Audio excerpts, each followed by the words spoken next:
tidak dilakukan dengan benar, batuk dan bersin bisa menjadi media penyebaran penyakit loh. Oleh karena itu, kita harus membiasakan untuk menerapkan etika batuk dan bersin yang benar dan menjaga kesehatan diri dari orang lain.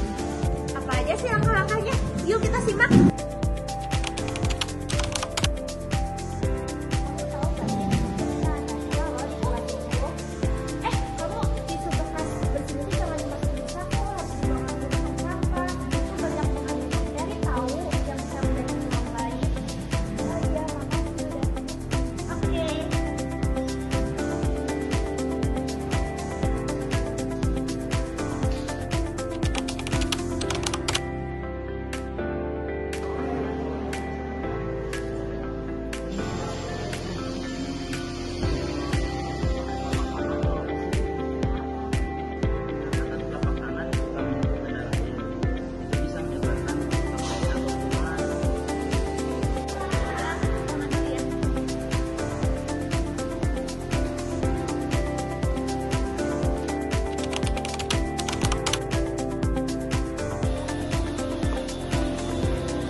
Oh iya, asik banget itu.